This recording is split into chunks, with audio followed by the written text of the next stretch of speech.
Alright guys, welcome back. So it is 3:30 in the morning on the East Coast where I'm at, but a new episode of The Mandalorian just dropped, so I have to watch it. I really enjoyed the first 3 episodes of The Mandalorian. So far, this has obviously come out of the gate really strong. Everyone's enjoying it. So hopefully this episode continues that trend. From just the thumbnail alone, we can see that we finally meet Cara Dune in this episode. So that's good. Maybe we'll also finally see Bill Burr, Giancarlo Esposito. There's some characters that we know are coming that we haven't seen yet, so I'm looking forward to seeing that. So without further ado, let's get at it. Shrimp. I'm kind of bummed they're not saying any of the planet names in this, particularly like when he's flying from planet to planet, so we never know the names of where we are. Wouldn't that be funny if this is actually his daughter? Uh-oh. This is an Imperial Walker. ATST? AT-AT? Oh my gosh, this is intense. We've seen this shot from the trailers. So who are these guys? Okay, so this isn't Imperial. This is clearly, they're just some raiders. Raiders of a different species. Oh, what species is this? Well, this guy's the leader, apparently. Looks like an orc from Lord of the Rings. Not sure we've seen this species before in Star Wars. So did they come just to steal food, basically? So they like raided and burned the village? Just pillaging? That sucks. Baby Yoda is upright. Is he like co-piloting? Oh wait, can do it again? Any parent knows how real this is. That is exactly what my son does. That's amazing. Sorgan. Okay, so he doesn't know these people. He's gonna try and lay low on this planet with this backwater village, and they're already in trouble. But the whole galaxy is still after him, so he's probably drawing even more bad attention to this area. Another shot we've seen from the trailers. The practical effects on this Razor Crest ship are amazing. That looks so good. In part because I'm sure it's mostly real. I just can't get over how cute Baby Yoda is. Stay. Don't move. You understand? Can't wait to see all the memes that come from that. Yeah, getting a lot of shots that we've seen in the trailer already out of this episode 4. Oh, he lets them come along. Oh my god, that is so cute. Man, they've really done a great job on the effects. Nice. So this is like the backwater cantina. This is like the dive bar in the middle of nowhere. It's a love cat. Oh my god. Live action love cat. That's amazing. Alright, there she is, Cara Dune. Well, he's gonna be a chick magnet now with Baby Yoda. A flagon of spotchka. Just right. Oh. Keep an eye on the kid. Yes, sir. Space waitress, space nanny, bartender does it all. Oh yeah, we just saw from that view that he did use all his whistling birds in that scene in the last episode, so he doesn't have any more of those, it looks like. Here's another shot that we got from the trailers. He's gonna run into Cara Dune. They're gonna have a little scuffle with each other, and then be like, "Hey, you're pretty good." And this is why we got Gina Carano. Oh, he just uppercutted her. Ooh. Yeah, she's a badass. This is like every Gina Carano movie ever. Oh, that's classic. Figured you'd had a fob on me. That's why I came at you so hard. Okay. He's like, no, you just look like you can handle yourself, and I kind of need some help. One of us is going to have to move on, and I was here first. He's going to have to assemble a team. We know he offered Quill a job on his ship, so he is looking to take on crew. Oh, okay. So those raiders were primarily coming to steal food. I know it's not enough. Good luck. Mando's a good guy, but even Mando's too expensive for altruism. No protection to the middle of nowhere. Where do you live? Guilt trip. Come up and help. That was easy. Ready for round 2. Okay, so yeah, he just wants to hire her. Alright, so she's bounty hunting too, and she just wanted to protect her territory. Yeah, it sure seems like they took a lot of the trailer scenes from this episode. That's interesting. Aww. Everybody loves Baby Yoda. So just from like the kids and the pretty lady that we've seen touching his helmet, we can already assume that this is gonna kind of like become his home where his family is. All right, so you can already tell that this is supposed to evolve into like this will be his love story, if there is one at all. She needs a father. This nice man is going to help protect us from the bad ones. Nice man. Definitely much softer, more melodic music in this episode. Noticeably softer, nicer music to match the mood. Can I feed him? Sure. Okay, so he's got Baby Yoda that he cares about, but now he's going to have a little girl in his life and he's going to become father figure too. Every time they pick Baby Yoda up, it's so funny looking. So adorable. I don't. They'll be fine. Ooh. This lady's already giving him the eyes. How long has it been since you've taken that off? Yesterday. Okay, there you go. Big answer right there. He does take his helmet off daily, which makes sense. I mean, this guy has to eat, right? Wasn't much older than they are. Wow, okay. So he's been wearing his helmet most of the day, every day, for, we're presuming, 30 plus years. My parents were killed, and the Mandalorians took care of me. There it is. Wow, man, so many answers. Yeah, he's a foundling. He wasn't originally a Mandalorian. Mandalorians saved him, so he adopted what they're making the Mandalorian culture in the show, although it's different from what we've seen in the cartoons. So something happened at Mandalore between Return of the Jedi and this point. Okay, there it is. Okay, you didn't have to wait until the end of the season. We haven't seen his face yet, but we learned a lot more about what he does with his helmet. I love when they show these infrared readouts in his helmet. It really gives a look into what he's seeing. He's got predator vision. Off those brains. AT. Yes. This is more than I signed up for. She's more of a people person. Grandparents seeded these pods. I've seen that thing take out entire companies of soldiers in a matter of minutes.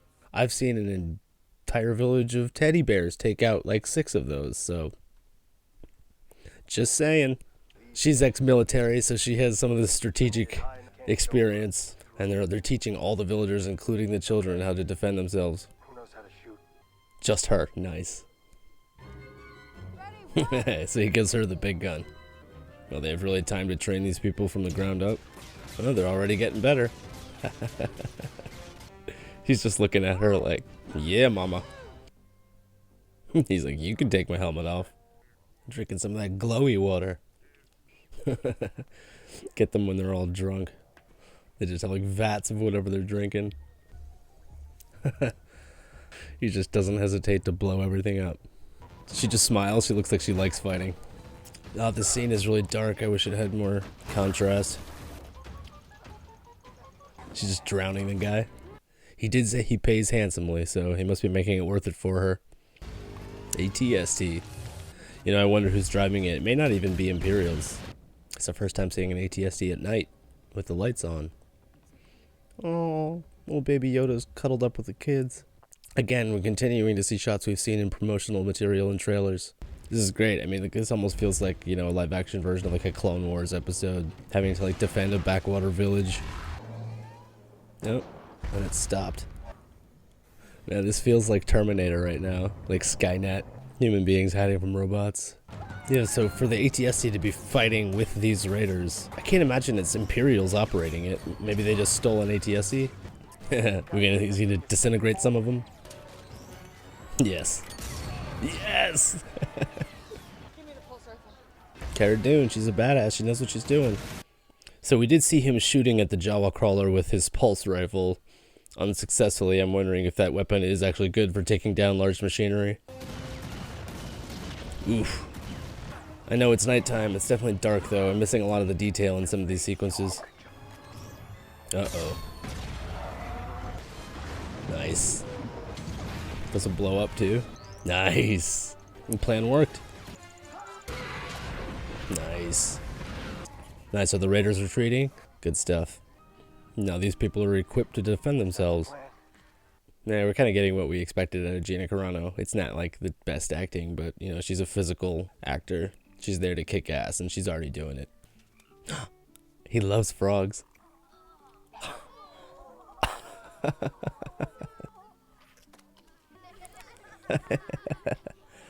He spit it out. He like, I don't like that one. Yet another shot we've seen in promotional material. Okay, so Baby Yoda's definitely a boy. I don't know if I think maybe in the last episode somebody referred to as him. So what happens if you take that thing off? They come after you and kill you? No. You just can't ever put it back on again. Oh, shit. So you can slip off the helmet and settle down with that beautiful young widow and raise your kid sitting here sipping spotchka? Okay, she's telling it like it is. Because they've been here for weeks already. Cards and move on. That's no life for a kid. It's unfortunate, but true. Dragon Fob. She's going to try to take his helmet off. Yes, what about you? She wants him. When your boy could have a good life. Yeah, she's offering him a good life right now. He's too dedicated to his way, though. This is the way. It would. Oh, you heard some emotion in his voice just then. Yeah, he's going to stop her. Uh-oh. I will look after him as one of my own. Wow. Oh, no. No. No. Love you, Cara Dune. Yeah. Oof. Guy's toasty. Tracking fob. Gotta get out of here. Well, looks like we're keeping Baby Yoda. The Yoda species. He's 50 years old, but he's a baby, so he looks like an old guy and a baby at the same time. Oh, that's sad. Well, maybe we're only getting Gina Carano for one episode? The lady hasn't even seen his face, and she already loves him. Baby Yoda sounds. Well, if anything, this has definitely given him a place that he'll want to come back to. A place that could be home. This is the way. Baby Yoda. Bryce Dallas Howard. Right, that was her episode. So yeah, that was a good episode. It was definitely different from the other episodes, which was, I was kind of expecting that because the first 3 episodes really seemed like a coherent arc. Those 3 episodes really seemed like they went together and that we'd be moving on to something new. So, I mean, we're on a new planet, new environment, new characters. We finally met Cara Dune. He basically hired her as a hired gun just to help them train the village and defend them, and she got her money, and it looks like she's moving on. Don't know if we'll be seeing any more of her. I think we will, though. I mean, they've been billing Gina Carano as one of the main, right up there with Carl Weathers and the rest of them. So I'm assuming she'll be coming back.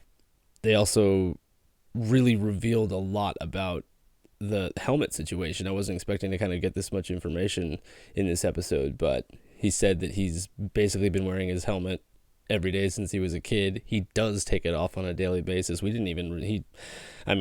said, we kind of have to assume he does because he's got to eat, right? But he even takes his helmet off in this episode. We don't see his face, but they made it clear that he does take his helmet off, just not in front of people. I thought it was funny that Cara Dune was like, dude, like, there's a pretty lady who wants you. Your kid is happy here. Like, you should be settling down. And Mando was like, yeah, this is just, like, wherever I go, trouble goes. So it's not going to be good.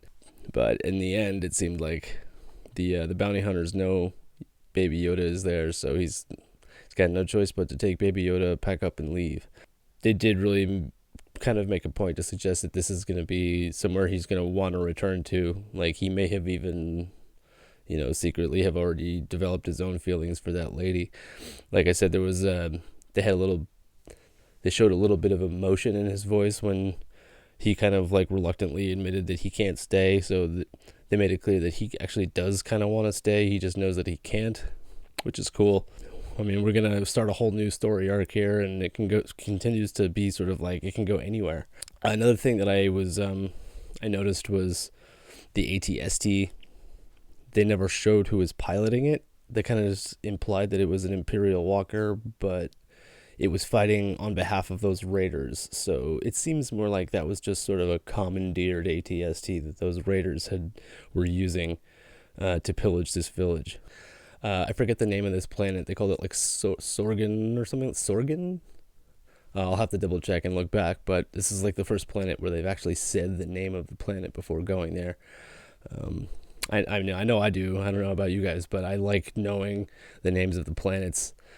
I don't want to necessarily have to go look it up online. Baby Yoda continues to be the cutest thing anyone has ever seen. He made friends with all the kids in that village, and they made a point to show how Baby Yoda was happy. So we're already kind of hoping that like we're gonna come back to this planet in the future. So that, I mean, this was episode 4. We're halfway through the season now. I'm pretty sure there's 8 episodes. So I was happy to see that this episode was closer to 45 minutes. I think it was 42. So that's including the recap at the beginning. So it's probably closer to like 30, 38, 39 minutes. But it does answer the question of whether or not like the episode lengths are going to vary at all. And I'm hoping that we get longer episodes from here on out. But the story is more important. If it's going to be a half hour episode, but an awesome episode, I'm cool with that. This was our longest episode so far, and I enjoyed it. So I'm really looking forward to what's coming next. If you guys are loving this, let me know in the comments below. Don't forget to like and share, and we'll see you next time. Bye.